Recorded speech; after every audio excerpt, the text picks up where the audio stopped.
Welcome to the other side of service, your place in the American story. I'm Brandy, the host here at the other side of service, where military families step forward to share our stories that you don't often hear. It's kind of like a look behind the uniform, where you're going to find stories of what deployments look like for us. When you're a spouse of an active duty service member, you have to navigate more than you can imagine. I just myself am PCSing for the 11th time. So this is a way to look into that lifestyle. And I want to introduce my amazing co-host, Sony. Sony, thank you for coming. Of course, of course. Glad to be here with you, Brandy. And, kudos to you. 11th PCS, you said? That's admirable. Sony, I am your co-host, a former military spouse, a longtime advocate, someone who has lived this lifestyle and transitioned out of it and remains deeply connected to the community. We're excited to have you here for this episode. Welcome back.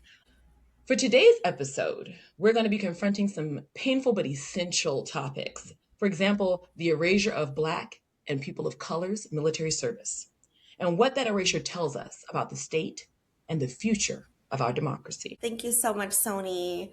The title we are naming this episode is Renaming Our History from Erasure to Empowerment. We want to make sure that we highlight all military service. And we know we're at a moment where that's just not happening. So I want to share with you a story that isn't really heard. And for myself, it's my own personal legacy. I am the granddaughter of a Black Revolutionary War veteran. I'm also the granddaughter of a Black veteran who served in the Korean War and is a Medal of Honor recipient. So I say this from personal experience that we have always served, we have always defended our country, and there's been points where our country hasn't always defended Black members and people of color of the military. But we do not want people to think that that means we're asking for something additional. We're just asking to make sure all stories are included and everyone is treated with dignity and respect for their service to this nation. And that we don't want to see any type of erasure of that service. Right. Thank you, Brandy. And we'll explore more stories like what you're sharing here, stories of 7 generations of Black service being erased in today's political climate. We're dealing with things such as military websites scrubbing names and contributions to families being pushed out of schools because of racism, the institutions quietly silencing multicultural service under the guise of neutrality. Yeah, I mean, we have to ask, why should we expect continued service from a community to this nation that people choose to forget? Why should military families, especially Black families, families of color, bear this weight of defending our democracy when at points it's not being fully extended to them? When we're seeing this type of lack of education and awareness of everyone's service. That is a good point. I can't imagine what it must be like to stand in the ranks to see your identity being treated this way, as you're the person who has raised your hand to step forward, and your family also serving alongside you, with you, helping support in these trying times. And so, to carry this topic a little further and to get deeper into the discussion, we are joined today by two guests who are living this truth and fighting back with facts, advocacy, and courage. I am so excited to introduce Ty. I'm going to let him speak a little bit about himself, Professor Emeritus at West Point. He's a historian and author. And then we also have Troy, the chair of our SFI board, helping military families. He is also an author, and we are so privileged to have both of you. And thank you for your service, your continued service. Tell us a little bit about yourself. And again, thank you for coming on today. Thank you for that warm introduction. My name is Troy Mosley. I am a military veteran. I retired as an Army Lieutenant Colonel, commissioned in Florida A&M University. It's a family school. Both my mother and father attended and graduated from that institution, and I'm kind of repping the Rattlers today. I served as a Medical Service Corps officer from the tactical level, platoon leader in the Light Infantry Division, progressing my way up the ranks to operational assignments. I served as a executive officer for one of the last mobile army surgical hospitals, MASH, like the old TV show back in the late 70s with Alan Alda deployed to Iraq. And I had the good fortune of being selected for advanced civil schooling. That's a program where the Army sends some of its officers to get a master's degree. And I did that Baylor University. Came back and lended some of that expertise in the Army, working in Launch Medical Center in the Army Surgeon General's office shortly before my retirement. So that's just kind of a quick synopsis of my military professional background. Hey, Troy, it's great to join you again today. We've been together on a couple of different things, Yes, fighting the indeed. good fight. My name is Ty Seidule. I am a 36-year Army veteran. Spent the first half of my career as an armor and cavalry officer, and the second half of my career as a history professor at West Point. Finally, the head of the history department at the United States Military Academy. And I retired in 2020 as a brigadier general. And I then served on the Congressional Naming Commission. I was appointed by the Secretary of Defense, along with seven other people, three Republicans, one Democrat, and four retired flag officers.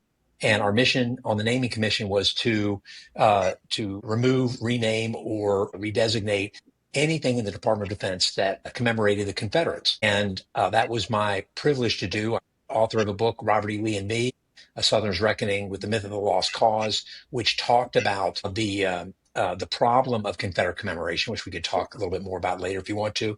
And then my last book was A Promise Delivered, 10 American Heroes in the Battle to Rename Our Nation's Military Bases. And now I'm a professor emeritus of history at West Point, and I'm the Hinchcliffe Professor of History at Hamilton College in upstate New York. Thank you both so much for being here. This is going to be an awesome discussion, and I appreciate the background. I hope that a lot of our people listening will connect with what different, I think, things that you've highlighted when it comes to your background and your military service. So thank you so much. We're here to kind of unpack why this history matters, and we just don't want to rewrite the past. So I appreciate your both being willing to be, not only on our show, but to author books that talk about this exact subject of erasure and the importance of who served and who continues to serve our nation. When each of you, and this question is actually for both of you, gentlemen, when you wrote the books that you've written, and I know we're going to get more in depth of the topic, but I just want to know what inspired you to kind of start the path that you're taking, because even after service, you remain committed to this cause. So can each of you take turns, please, just connecting a little bit about why this is the passion for you and what keeps you in this fight? Yes, I'll go in keeping with our format. I kind of stumbled onto the possibility of writing a book when I was serving in Germany. I was doing my administrative residency under General Elder Granger, who was the first African American general to be promoted to flag officer statusship from the medical corps. He was the first Black physician to make general officer. And we would have different educational events that we did with the officers called Officer Professional Development. And for one of the Officer Professional Development assignments we held during Black History Month, he challenged me to do a staff ride, which is kind of the equivalent of a military field trip. Being in Europe, there are tons of monuments that are erected to the service members for the efforts in saving our Western European allies from fascism and other dictators. One such monument is kind of a picture of the 369th Harlem Hellfighters. There is an obelisk erected in their honor in Seychelles, France. And through all of my exposure to military history through various career development gates such as officer advanced course or combined arms general staff college, I had never heard of this unit. In World War One, they Wow. fought as a segregated unit. They were forward deployed ahead of the main body of American forces. They fought under French command and French uniforms for the first part of the war until the Americans got involved. And the heraldry, the heroics that they demonstrated endeared just great reverence from the French people. So, together with the historian for the hospital, the late Bill Addison, he and I went out. We met with the local villagers and the mayor, and they were honored to receive us. After we did the battlefield tour, we laid a wreath at the grave of some of the fallen who are buried there in France in cemeteries maintained by the American Battle Monuments Commission. Some of the sacrifices, as you all stated, are being eroded. Our current administration is literally taking down the honorifics that have been put in place, memorialize their sacrifice, their commitment, and their dedication. And so that was my first introduction. And I'm saying to myself, the rest of America needs to know this history. Not only during World War One, but also during World War II, there were segregated Right. units that fought. And Yes. implied in their sacrifice was the hope that America would open its promise up in terms of voting rights, in terms of education, in terms of a path into the middle class and upward mobility, not for themselves, but for their children. They hoped that these would grow out of their sacrifice. And once I was exposed to this rich history, I started, to take note, and I did some inquiry into my own family, and I discovered, as you have, Brandy, relatives that have Right. served historically, and I think from a Black American's perspective, our service has been not only about patriotism, but also the hopes that America would live to fulfill the lofty ambitions of what was written in our Declaration of Independence, that all men are created equal. We hold these facts to be self evident, but we know that there were people who opposed that language, and that's kind of what started me off in my ambition to write the book. Thank you so much Oh, for that. I Tori, appreciate that. that's awesome. My starting to write about this, I was at West Point as a permanent professor, and I was living on Lee Road by Lee Gate in Lee Wow. housing area by Lee Child Development Center. And I wondered why these, and then I went by the barracks, which is the highest honor at West Point, is to name after barracks. And we have barracks named after MacArthur, Eisenhower, Washington, Pershing, Grant, Sherman. And then I went by Lee Barracks, and there were all these things named after Lee. And I wondered, I went all over campus, post looking, why there must have counted more than a dozen things. And I wondered why there were so many. And no one could answer. No one ever looked at this question. So I went into the archives, and I found that in the 19th century, Confederates were seen as traitors. And I never thought of this before. In other words, that there's only one crime in the Constitution. That's Article 3, Section 3, which is levying war against the United States is treason, a crime.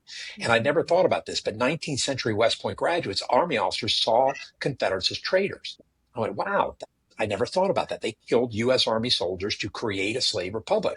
Got it. So when did all these monuments to Lee, Robert E. Lee, the Confederate general, come in? And it was the 1930s, the 1950s, and 1970s, as my research shows. So what was that? Well, we historians look at context. And that context was in the 1930s, the first black cadet came back to West Point in over 50 years, Benjamin O. Davis Jr. In the 90s, the Army was being forced to integrate, desegregate by Truman because of Executive Order 9981, and the Army fought against it, and West Point fought against it. And the early 70s, minority admission started.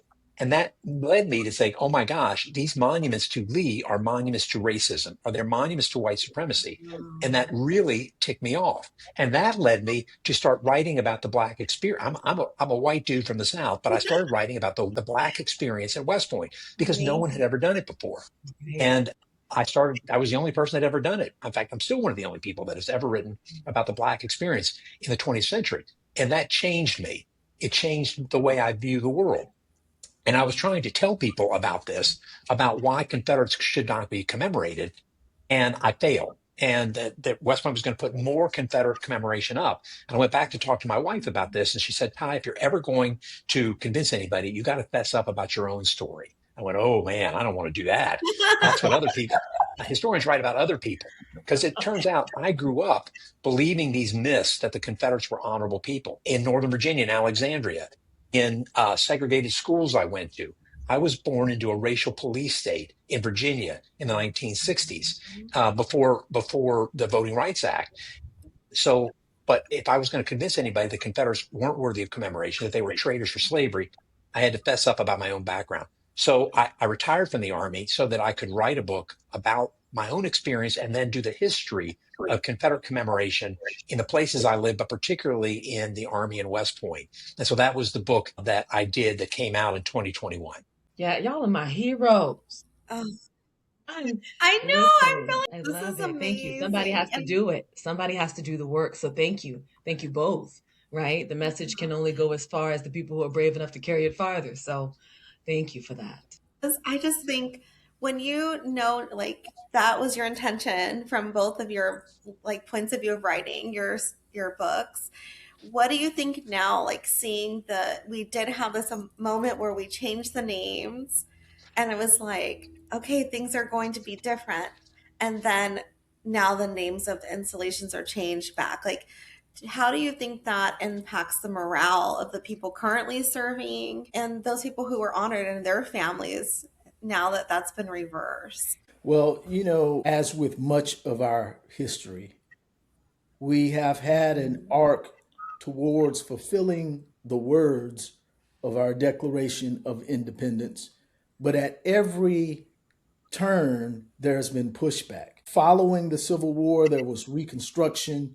You had Black citizens integrated into local, state, and even national government. You had Black communities that thrived all over the Southeast. And with the end of Reconstruction, we have the enforcement of Black codes.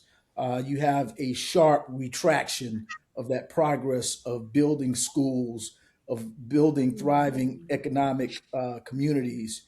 And as Ty pointed out in his intro, there has always been this pushback against the evolution of inclusion. And really, in this moment, I think that is the greatest evidence that these names were made to suppress the full inclusion and ambition of Black and Brown people.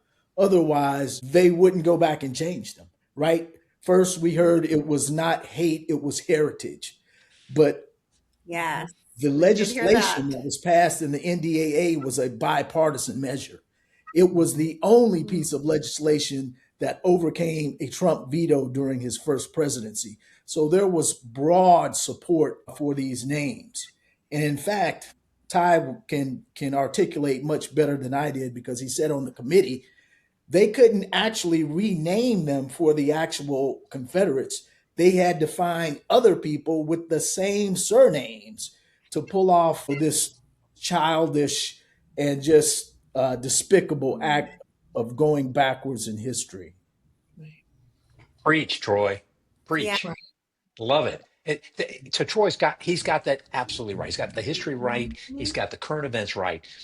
So I think he's totally nailed that. But I think I'll talk about, if it's okay, to talk about that it's not going to stick. That these renaming is that the fact that they changed those names isn't going to stick. And let me give you some evidence for that.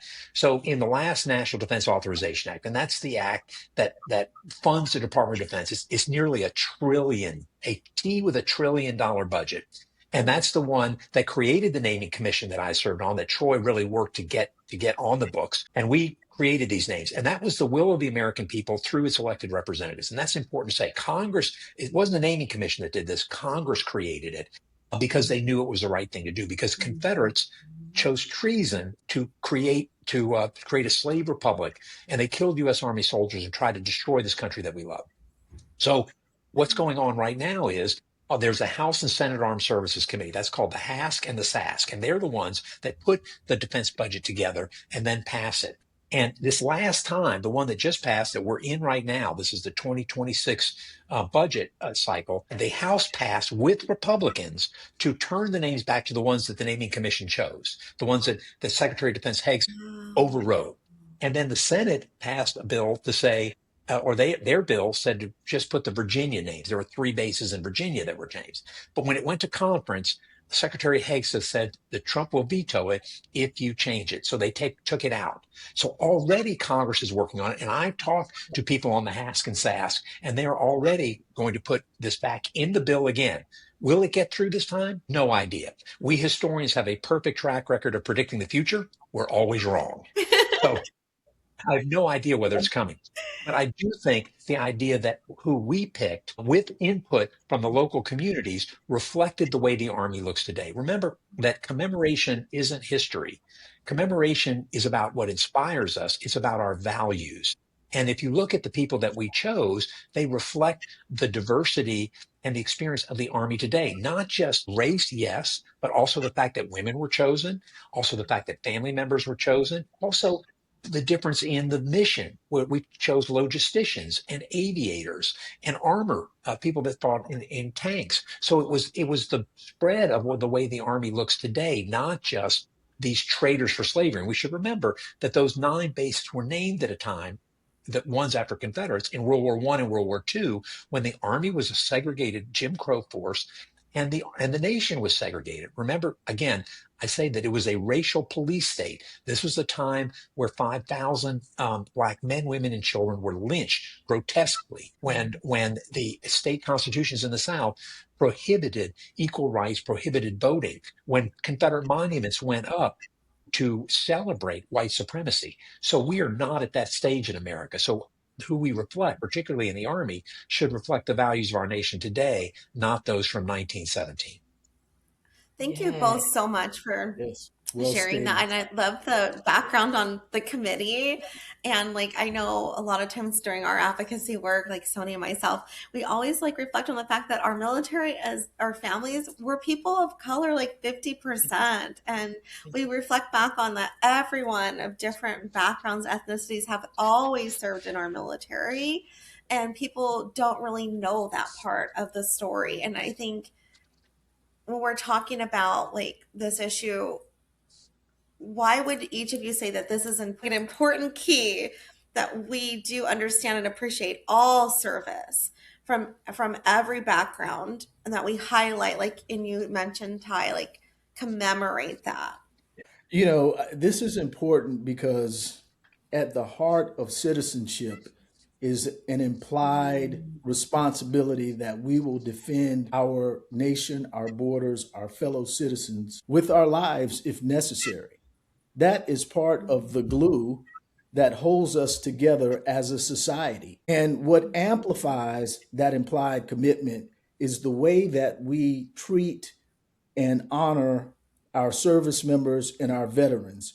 We honor and highlight those things we wish to see repeated. So, honoring someone who committed treason to preserve slavery is not something we want to see repeated. What we Right. want to see repeated are people who committed selfless acts to defend our republic and our democracy. And those are the people and the names who should be honored. And the symbols are important. If symbols weren't important, we wouldn't wear them. We wouldn't have them in our homes. We wouldn't have them in our churches. We wouldn't have them outside Congress, inside Congress. Symbols are important, and they tell us about who we are today in 2026.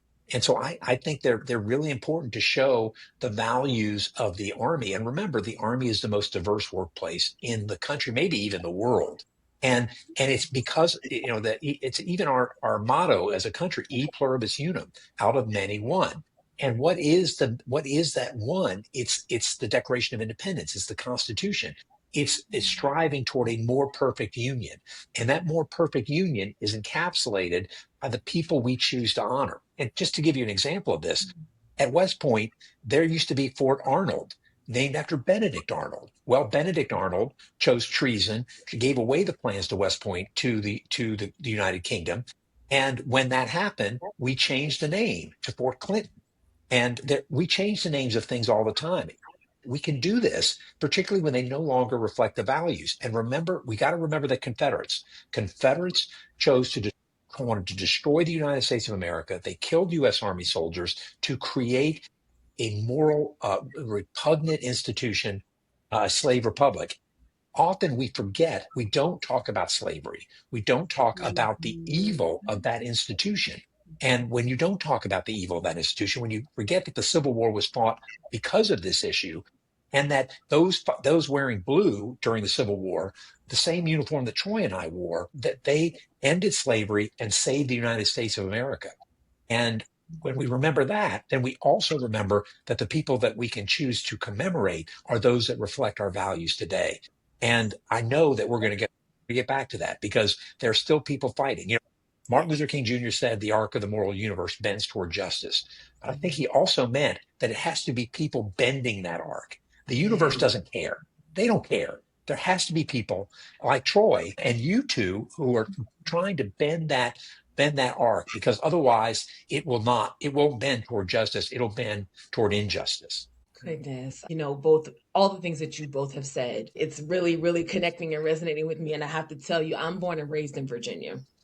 So when you're mentioning of all that Lee stuff, I remember as a child actually doing field trips, and they took us to a plantation so that we could actually see the structure still standing. And this is as a child, and there's no way to grasp that. And I'm the granddaughter of a Navy veteran, right? I then go on, even witnessing all of what you're explaining in Virginia and my upbringing, even in my education through school, I still chose, to marry into a life of service and then to be a public servant myself. Because just like you said with the arc, and I understand, the implications of you have to get involved. You can't just sit and do nothing.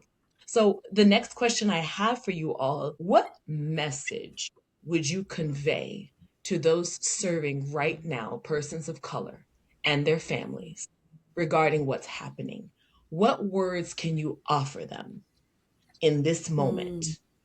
to stay in the fight, to not give up, to understand that they're seen? What words do you have? You know, I'm a big fan of Dr. King, and to build off of what Ty shared, I will also share another Dr. King quote, which is, justice does not roll in on wheels of inevitability. Justice is brought forth by men and women of good conscience, willing to do the hard work needed to bring about justice. That would be my advice. Roll up your sleeves, become politically engaged, register to vote. This issue could be a bellwether in terms of how, ask a candidate, how do you feel about the names of our bases? If they are in support of naming bases after Confederates, I think that speaks volumes about their character and about whether or not, you want to choose to support that candidate. And I know what I would say. Thank you for your service. It is Thank you. hard to serve right now. Right. And I Yes, it just want to is. recognize those people. And remember, it takes a family to serve the nation. It takes a family to serve the nation. So when we thank those in uniform, we also have to thank their family members, their spouses, their children, their parents. All of those people are serving. And I agree with Troy about it's very difficult for somebody in uniform to be active politically, but it doesn't mean that your spouse can't. I also think we veterans, and Troy and I are I think, in agreement on this. The veterans who have served can do that, and we can write to our congressmen, we can write to our senators, and tell them that this is an important issue to us. And we can move that moral arc, even if it's just a micro millimeter. I don't know what the smallest one is. We all can do that. And sometimes it's talking to family members. And for me, it's every time I see somebody who is in the uniform and their family, to just thank them. And I understand. And I just know it's hard. It's hard. Their service is hard right now. And it's even harder when they know that Arthur Gregg and Charity Adams, who were the names of what was Fort Lee, we know what great service members they were, what great heroes they were. And I knew I'd met Arthur Gregg a couple of times, this great soldier who was died at 96, but was there when we named the base after him.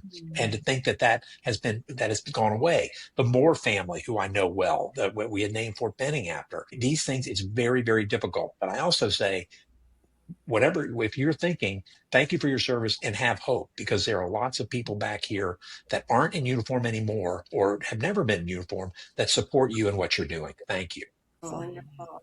Well said. And can I ask a cheat question? This is for me. So, whenever I get to pick a brain and learn something, if you had to recommend a book to read to our listeners and to us, not just your book, no shameless plugging, but if you had to recommend a book to read, maybe to get a better insight on something, or something you think that more people should be aware of, or should take the time maybe to learn a little bit more about, what would you recommend we read? Wow, that is a very powerful and insightful question. There is a book by Eric Foner. I believe it is called The Second Founding. Help me out, Ty, if I Yeah, no, miss that's it. That's great. Yep. it. Um, it is important because it reframes the Civil War as a second founding of America. And the constitutional amendments that flowed out of that war, the 13th, 14th, and 15th Amendment, giving citizenship to the former enslaved Africans, giving them the right to vote and freeing them from slavery. I mean, not in chronological order, but those were the three amendments that each of the Confederate states had to ratify as a condition of rejoining the Union. That is a powerful book that frames the current political discord and polarization right now, I think, is about who are the rightful heirs of democracy. You have those who would contend that America is a white country that was founded for white people. And you even have some evidence of politicians who are coming out saying this with their whole chest. There are other people like myself who don't believe that, because if that were the case, our Declaration of Independence would have read like the Articles of Secession that were written by the Confederacy. Enlightened people write what they mean, and they wouldn't have made the document amendable if that was the original intent. So, Second Founding by Eric Foner would be my recommendation. Thank you for Wow. that. Nailed it, Troy. That is really, really good. One that I would do is Clint Smith, How the Word is Passed. And Smith went to a bunch of places, from a place in, I think it was in Senegal, where the enslaved were captured and sent across the ocean in the Middle Passage to a plantation, the Whitney plantation in Louisiana. By the way, in my book, I don't call it a plantation, because plantations were gulags. They were sites of mass atrocities. And what he looks at is what that plantation was like, and how today the Whitney plantation focuses on the enslaved rather than on the hoop-skirted white people that are there. He looks at a Confederate graveyard, and what that message is around Confederate. So Clint Smith does this. He also has a great series on YouTube called the Crash Course on Black History, which has a series of videos that are really spectacular in telling the story of America through Black history. And again, this Black history, African American history, is American history. And what he does a great job in those videos is telling us that story. So that's the other great thing, why I have hope as well. There was a famous guy who once said what was he said? So history is past. He who screens the history makes the history. In other words, if you look on movies now, when I was growing up, they were all about the hoop-skirted white people, or they were about focusing on that and not on slavery or Jim Crow. But the movies that we have today really changed the way we're doing it. I grew up hearing these lies about the Confederacy and about white supremacy as a kid, and the textbooks that I had as a kid lied to me about that as they were trying to promote segregation. Today, our kids aren't getting that. So I know that my grandkids are growing up in a way that aren't going to hear the lessons of white supremacy that I heard growing up. So I would say How the Word is Passed by Clint Smith, and also his Crash Course on Black History. I'm so glad you asked that question, Sony. Those answers were fire. If I could just add one as well, my favorite is Black Reconstruction by W.E.B. Du Bois. And for me, that's kind of where I landed on why these topics are really important. And it kind of frames what both of you are saying, that we don't hear about other people's stories who were also there at the same time. We only hear this one general narrative. And when I read that book, there was something I'll never forget. It was when it was pretty much stated in the book that the South knew that they were going to lose, because as soon as the Union enslaved men could join the Union and fight, they knew that they weren't going to fight with the Confederates instead. They had no cause that they were going to back. They didn't want to continue to be enslaved. And so part of that book, it describes if you would have had enslaved Black men fighting with the Confederacy in like large numbers, then if the Union was coming from the front and the Confederacy was kind of in the middle with the Black enslaved men behind, that the Confederacy would have been fought from the back and from the front. Or if they would have turned around and ran from the Union, then they would have been facing the Black enslaved men. it was one of those things I had never considered because it also describes that you had a group who had nothing to lose. When they were fighting for their lives and for their freedom to the like core of that value. And so when you think about that, and in that book, it also describes once they were free in that moment, we don't ever think about how that really must have made them feel to be able to have fought for their own freedom and to be standing there no longer in bondage. Just the next day, like right after the war was over, the next day we go into that Reconstruction era and what that must have been like to be that person. But we don't hear about that. We don't hear that narrative or that story. So when I read that book, there was so much in there that I would recommend for everyone. Brandy, I got to tell you, 1,000 bonus points from the professor for Oh, bringing up W.B. Du Bois' Black Reconstruction. And as Troy knows, that Eric Foner, who the book that Troy recommended, will tell you that basically what he did was update W.B. Du Bois. That's what Mhm. he did. And he is the foundation of all of that. And that we have the most misconception about Reconstruction because growing up as a white kid in the South, that was a failure. The Reconstruction was this big failure, but instead it was biracial democracy. And it was a short period of time before the white supremacists overcame that. But Du Bois was the guy that really started the new history. And he was going up against people in fact, he wasn't even allowed to get in the archives. But that is a monumental book in the history of history in America. And I'm so glad you brought it up. thank You know, you. Ty, that is an excellent tie-in, and it brings to mind an idea. We all have seen and observed the impact of Charlie Kirk, someone that advocated forcefully against inclusion, against equal rights, and has made some shockingly offensive comments about Dr. King and others. Where is the young collegiate movement that champions all of the people, black and white, clergy, Jewish and Gentile, that work to get us the Voting Rights Act, the Civil Rights Movement?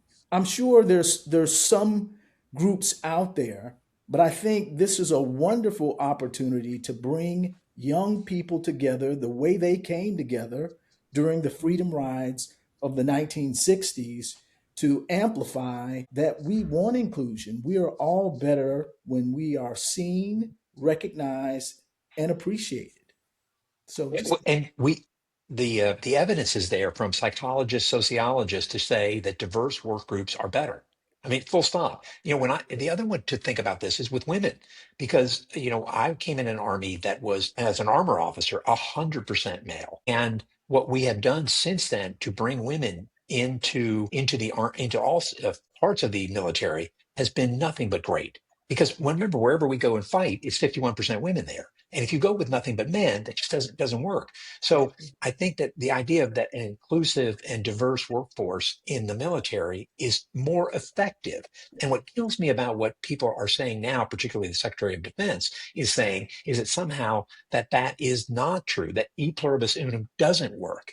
And that is as un-American as you can get. That's what e pluribus unum, that we are a diverse workforce who has a singular idea about the Declaration of Independence and the Constitution. It's an idea that holds us together. And that's what I love about this country. And that somebody that is trying to separate us by race and say, no, no, it's just for white people only. It's not about that. It's just, to me, it's un-American. absolutely. I really appreciate everyone's amazing conversation today. I know we're at time, and I just wanted to say so much was covered here, and I know that everyone listening is going to be like, okay, I need to go to get these books, and there's a lot of discussion that I just had never heard. So I just want to say thank you both so much. And gosh, I can't even think of an ending question because I think we just did everything so amazing. Does anyone, I think maybe I could say, does anyone have something that they wanted to add that you didn't get to share? I just want to say one thing, and that is for both Brandy and Sony, thank you as a military spouse for your service to the nation. And who too often we give all the love goes to those in uniform when it is so much harder to be the person who is at home taking care of everything, and then not being able to know about whether your spouse, how that spouse is doing. So it does take a family to serve the nation. So thank you both for serving. Thank you Thank so you. much, Todd. Amen. I'd echo that 1000%. Thank you, And no Troy. worries. Oh, Brandy, there's a shout out for your son, Jet. I understand he's going to be a history major. This is his honoring. Yes, Excellent.